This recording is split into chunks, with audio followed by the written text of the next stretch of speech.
Hey, everybody, it is Bushman and Drew, and welcome back to the Rays Rewind podcast. Did you know that the King of France, Charles IV, he thought he was made of glass and he would someday shatter? That's food for thought. Now let's have the show. Turn up your volume. Because you're about to listen to The Sick Podcast. Rays Rewind with Bushman and Drew. Jansen. That is into center field. Here comes Kiermaier. Phillips has tied the game. A Rose Arena coming around. Throw home. Now he stumbles. But the ball gets away. Tampa Bay wins it. Brett Phillips, Game 4 hero. The sickest Tampa Bay Rays podcast. It's gonna be sick. And welcome back in, everybody, to the Rays Rewind podcast. I am the great Bushman, and it's joining me as usual is Drew. That whole trivia before I messed it up was King Charles the Sixth of France believed he was made entirely of glass and feared he would shatter one day, which is an insane trivia question. So if you think you're made of glass, don't walk into walls or something. So yeah. That was probably one of the better intros I think we've ever had. For sure. Yeah. Well, thanks for joining in, everybody. Make sure to go to our YouTube page at the Sick Podcast Rays Rewind. We've got 2 more days until the end of the contest on St. Patrick's Day, where you can win the dual Auto Junior Caminero and Evan Longoria card. We're sitting at 220 subscribers on YouTube right now, so you guys have got some wood to chop before then. If not, nobody gets the card. It stays in my collection, and then poo on you. So, all right. Well, then mostly also go to our Instagram page too as well and hit that follow button too as well. Let's get into it. Over the weekend, Shane McClanahan had a great third start. He struck out 7, walked out 2, only allowing a hit and 3 2/3 innings against the Pirates. It's the Pirates. It's encouraging for him just to do that. I think it's because I bumped into him at the hotel I was staying at this past weekend for my friend's bachelor party. Said go Rays. That may have given him some confidence for the game. For sure. Drew, is this something or nothing for his latest start being oh so good? Yeah, I mean, definitely something. He went into, I believe he went into the 4th inning, you said, and got up to about 55 pitches is what I read. I mean, he's going to have how many starts before he's in the regular season? 2 more, right? I believe it should be at least 1, maybe more. 2. Yeah, and then he's got probably So a week, maybe a week off. Yeah, because he'll pitch in that series in Milwaukee. I think we talked about how the spring training for the Rays this year, the storylines, there's not nearly as many intriguing storylines. The roster feels pretty set, except for, we're talking like last guys on the bench potentially, and even those guys are really more, journeyman type players. It's not like an exciting young prospect, at least in my opinion. So Shane's really kind of been the focus of just let's get through spring training with a healthy Shane McClanahan. And, because last year we thought we had a healthy Shane McClanahan and we lost him right at the end there. So, it's been our topic of conversations with Neil Solons and this past week also too with Steve Carney about, hey, what are we going to get out of Shane McClanahan? I think everybody's kind of also on the edge of their seats about him started. Like every time he starts, it's like, okay, what kind of quality start are we going to get? Are we going to get something great, something that's encouraging, or are we going to get a setback, which nobody wants at all? So I think that's kind of like the big thing this spring is, what type of Shane McClanahan are we going to get for 2026? Yeah, and I know that the Pirates aren't really going to be the fearsome offense that's the Rays, Shane McClanahan might face, some higher competition when it comes to offensive lineups. But so Shane going against the Pirates offense, it's not really, you're not expecting the Pirates offense to be a league leader this year. And they still had a few major leaguers in their lineup. Brian Reynolds was in there. Brandon Lau was obviously made the trip, which was kind of a fun nostalgia, reunion for him. I think he got a little more time with the team beforehand. I read that he drove there on his own and got there early so that he could drop his bags and basically make a beeline for the clubhouse. So I wonder if that's where Shane was going when I bumped into him. Was probably the game, because he hopped into his nice matte black AMG and was headed somewhere. So that's probably where he was going. That's probably it. So probably. Shane. I mean, 3 2/3. I mean, no hits, 7 strikeouts. I don't care who he's pitching against. I will take that. Shane McClanahan. 2 weeks out from the regular season, all day, every day, and he's, assuming good health, if we can get high strikeout Shane McClanahan in his 4 to 5 innings, especially early on in the season, I think it just raises the ceiling of this pitching staff considerably, because you assume as the season goes on, I know it'll be a lot like Drew Rasmussen last year, so we're not going to see Shane going 6 or 7 innings, for, I'm sure, even the first half of it would have to be a special circumstance in the first half of the season. But if we're getting, lights out Shane McClanahan in 4 to 5 innings, maybe 5 plus, it's such a welcome sight, and it's great to see him.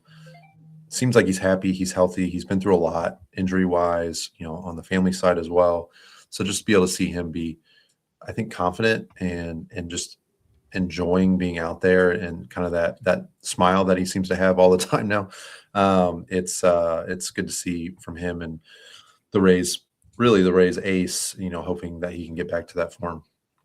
Yeah, I'm right there with you. I mean, it's with that last start against the Pirates, obviously it's not like the powerhouse lineups that, he's going to be seeing throughout the whole year, but just to have, like, you bounce back from the rocky start that he had the start before, and to do this, it's a step in the right direction of what we want to see, because as we inch closer to the season, it's, what's the rotation going to be like? Because we haven't really heard anything about, hey, what's the rotation going to look like? Who's going to go where? Obviously, we already know the number one spot's going to be with Raz, but, we don't know who's going to be 2, 3, 4, and 5 other than that. So, we talked about this before. Is he going to be higher up in the rotation, or are they going to be more cautious with him and maybe bump him down a little bit? That's kind of what I want to see, is where they're going to put him at in the rotation. So if they think after his next start that he's ready to be either at number 2 or number 3, then I think they know him, obviously more than we do, and everything when it comes to, how he's going to feel going into the season and whatnot. And if he's going to be 98 to 99 to 100% ready to go, then I'd say, let him rip. But obviously they're going to keep him on that count of where or how long he's going to be in the game. So, and the velocity's been up for him too. You mentioned the effort level. I know they've told him to keep the effort level, I think, around like 80% maybe, but we're seeing his velocity in the high 90s on the fastball. Mm-hmm. So that's great to see. You're just holding your breath just to get to the regular season, and then and then it's all we want is to see him go out there in the regular season and hopefully be awesome. 80%. I think Rays fans will, just myself included, because it's easy to get excited, just have to temper the expectations. Not that he's just going to get hit around. I just think that we can't go out there thinking it's 2022 Shane McClanahan, first half, all-star starter Shane McClanahan. We got to just take it down a notch, give the kid just a little bit of grace as he gets back acclimated to regular season baseball, and we just want to see him out there healthy. I will say, as far as the rotation order goes, if I had to make an official prediction on. Wait. Should we keep that for our next show with our special guest, or? Yeah. The prediction, it's not a results prediction. It's our season preview, but I think we should save that for our next season predictions, at least for the order. I mean, I'm just reading the tea leaves. I'm just talking about the order of the rotation. I think obviously Ras is going to start opening day. Yep, that's already that's a given. Yeah, they've talked about Shane and Steven Matz being limited early on. So I don't think you're going to – and then, using these multi-inning bullpen guys like a Mason Englert, maybe a Gomez. We've seen – I know Jake Woodford just got minor league option, but there's been – that's almost one of the battles in camp is who are these multi-inning guys going to be in the bullpen that can kind of piggyback off of Shane McClanahan and Steven Matz. With those two guys being limited early, I think it would be weird to have them back to back. So I think you're going to see, one of them and then the other, there's going to be someone in between the two of them. So I would imagine you're going to see Rass first game, obviously opening day. And then I think it makes sense just to go to Pepio. I don't know why you wouldn't just go right to Pepio. I agree. And then I think you would see either, honestly, right there, I think you're going to see Steven Matz in St. Louis. Mm-hmm. He's familiar with that park. He played there. And then that they're going to want to have Shane in Milwaukee. So then I think it's going to be Nick Martinez, then Shane O'Mac being the caboose of the rotation to start. And fifth, which it really doesn't matter. The rotation order gets so jumbled during the season, and then after the All-Star break, it gets shuffled around again. It's really just who's opening day and how they're going to do this first. See, I like that because it bumps him down. It gives him more time. Yeah. It gives him care about. Yeah, it gives him more time to prep. It gives him more time to keep throwing and everything. The less time they rush him out, the better, because this is the guy that hasn't pitched fully in 2 years, and he's coming off that surgery, which could at any time reappear again. And I want them to take their time. I think the last time they tried to put him out there, they rushed him out there too fast, and then that's what we had, and that was the result. And he was out for that full year. Now we have him back. So I think as long as they just take their time with him and space out the starts, he will be fine. So, But I don't want to get that text today. It's like, oh, Shane McClanahan's, reportedly going back into the locker room with elbow. Can't stuff. feel his arm. Well, yeah. And then if he's at the back end, because you want to give the break between Matz and McClanahan, it is kind of nice because then on the wraparound, right, you have McClanahan in that fifth spot, and then you're going right back to Rasmussen and Pepio. Mm-hmm. So, once you get past that first series, really, in St. Louis, now you've got three in a row where you have essentially McClanahan, Rasmussen, and Pepio, your three best pitchers, going, back to back to back. So I think it makes sense based on the tea leaves we've been given thus far that I think we would see McClanahan just, he's going to be the back end, and that's totally fine. I know he's a top end talent, and they just want to keep him healthy and kind of bring him along slowly. So that's kind of how I see it playing out. But yeah, great stuff. I was following on my phone, and because of course it wasn't on TV. I don't understand the broadcasting right now. It would have been great to watch Shane pitch at the Rays spring training facility. You'd think that's a game that they would carry, but I was trying to follow along while I was on the golf course, so I had it on the Rays radio and stuff like that. So, but it was still the visuals can't. Did Shane McClanahan have what was higher? Shane McClanahan's strikeouts 7, or your balls in the water?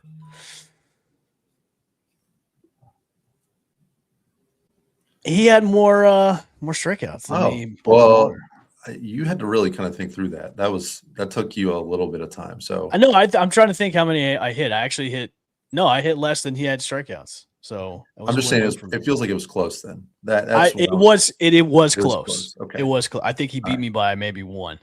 So, but that's a good day for me. I stink at golf. That's a good day for me. Yeah, it's a social game for you. Yeah. Yeah. Yeah, I was just there hitting balls and driving the cart, so I'm good to go. So, all right, the big story last night was the World Baseball Classic. The United States punched their tickets to the finals, which will be played on the winner of Italy and Venezuela, who knocked off Japan over the weekend. I think we're all hoping for the USA-Italy matchup because, of course, Italy beat the crap out of USA not too long ago, 8-0. But the biggest thing last night, especially if you're a Rays fans, was seeing Junior Caminero hit that home run off of Paul Skeens last night. That pitch was incredible. He hit. I mean, I think I saw on Foul Territory they were talking about this. They showed this stat in that location. I think it was the pitch type and location from Paul Skeens. He's thrown it 41 or 44 times in that particular spot of the strike zone, and it's the first time it's been hit. Really? And he reached out there for that one too. Yeah, I mean it's high. It's a breaking ball up, which obviously people assume that's a hanger, but that's not a hanger. I mean that's up and away. Mm-hmm. You would think if you try to pull that, you're gonna pop it up, like you're not gonna be able to generate enough strength to hit it out. And yeah, he crushed it, man. I mean, that's like Junior Caminero in a nutshell. I mean, in a single swing, it was awesome. I was pumped. I mean, I've been openly rooting for Caminero's success more so than the USA success in this tournament. And I'm not ashamed about that. It was hard to cheer. It's like, hey, you want to cheer? Like I cheered when he hit it out. I'm like, okay, it's gone. It's like great for him, but it's also like, well, you're hitting against, the USA. And we need to win this game. But again, like for me, I'm just like I'm Ray's ride or die on the WBC. I know. I get it. It was. I just wanted Junior more opportunities. I wanted him to come up big for his team. So I wanted to see him in the championship potentially. With another home run in the championship, that would have been cool. You know what's funny about the WBC is you root for players that you normally hate. Like I rooted for Aaron Judge when he threw out Tatis at third. It was weird. It was super weird. Like, I know. Doing that. It is weird. That's why I have a hard time with that sometimes, because I've also, like in college football, I'm the guy, like we're my family and I were big Florida Gator fans. I've never been like that SEC guy. If Alabama's playing Ohio State or something like that, or a Big Ten team, or like I don't want Alabama to win. Like I don't like other SEC teams. Like I don't want them to win. So, and I get like I want the USA to win tonight. Like that would be, or tomorrow, that would be great, whoever they play. And that would be an awesome storyline. And Griffin Jackson, Garrett Clevenger are obviously on USA. And so that would be great. And Jax pitched well last night. He pitched well last night too. Yeah. Yeah. Got Kimmy out as well. That was kind of a weird real matchup. Rays matchup. Not quite the Trout Otani matchup we got 3 years ago, but nonetheless intriguing. It's great to see that there's a lot of Rays players being, they're going to their countries and that's representing our team and stuff like that. So it shows like, hey, we've got some of the best out there right now doing this tournament. So I like it. It's great.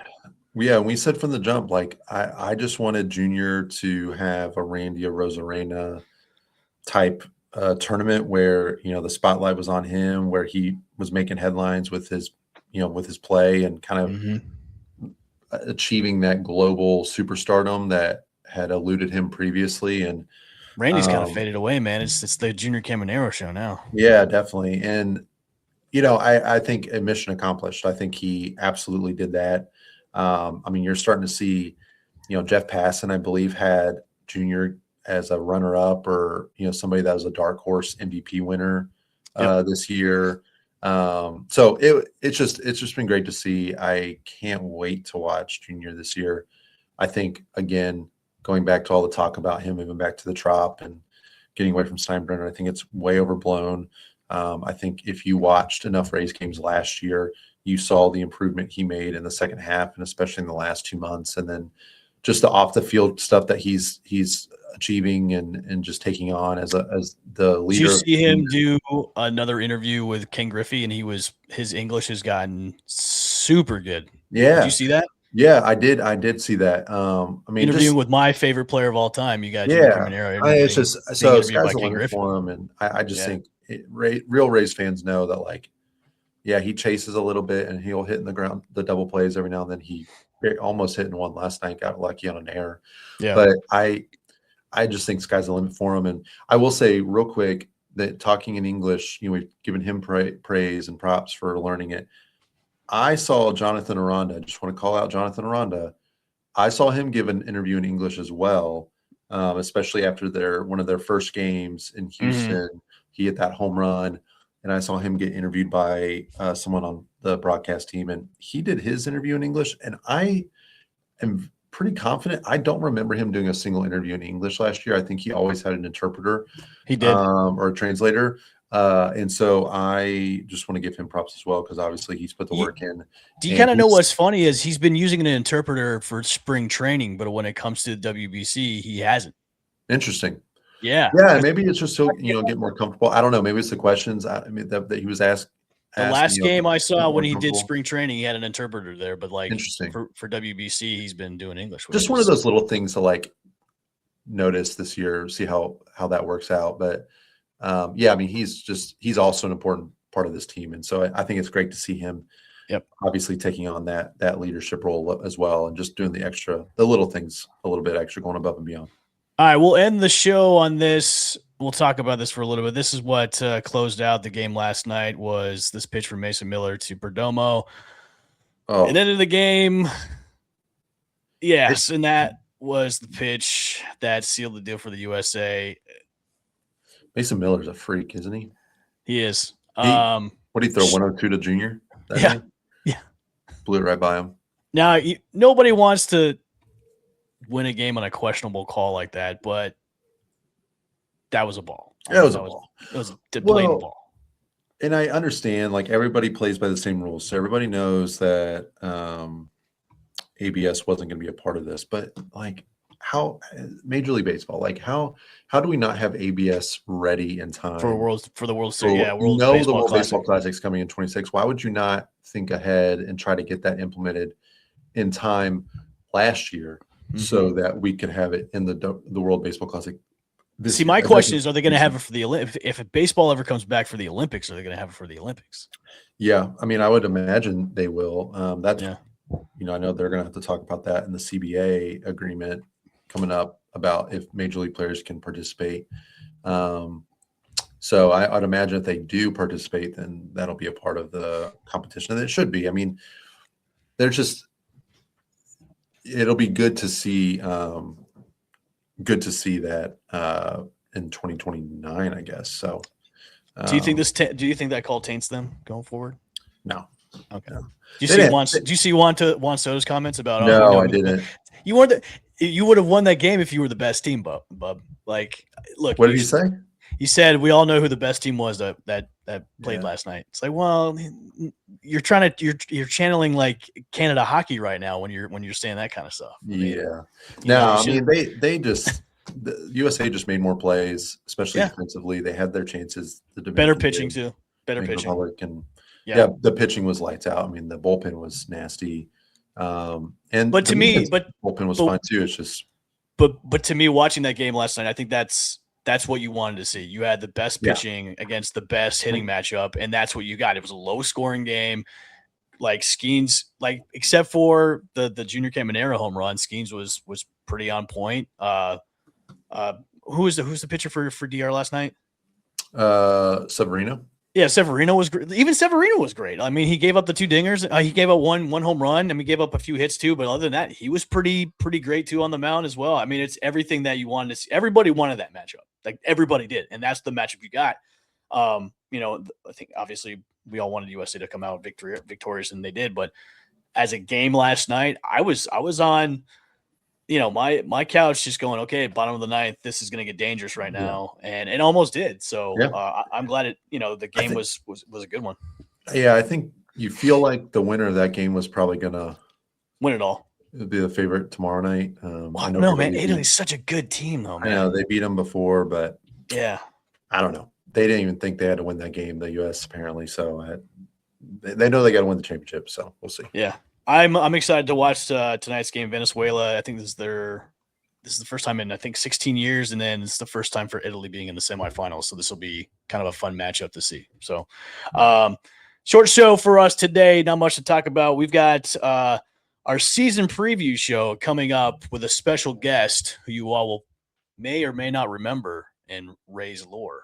But that'll be coming up for our next show. We're going to do our Ultimate Extravaganza 2026 season preview show. Talk about lineups, projections. We'll talk about going back to the drop. We'll talk about all things coming up for 2026 in our next episode of the Rays Rewind podcast. Of course, make sure to go to our YouTube page at the Sick Podcast, Rays Rewind. Hit up our Instagram page at Rays Rewind Podcast. Only 2 days left in the giveaway, so if you want to get us to 500, go to our YouTube page and hit subscribe and notification bell. So for myself and Drew, we'll see you guys next time on the Rays Rewind Podcast, the sickest Tampa Bay Rays podcast on the Sick Podcast Network. See ya. And that's a wrap. Hope you don't miss us too much until next time. Follow the Sick Podcast Raise Rewind with Bushman and Drew on YouTube, Google Play, and Apple Podcasts.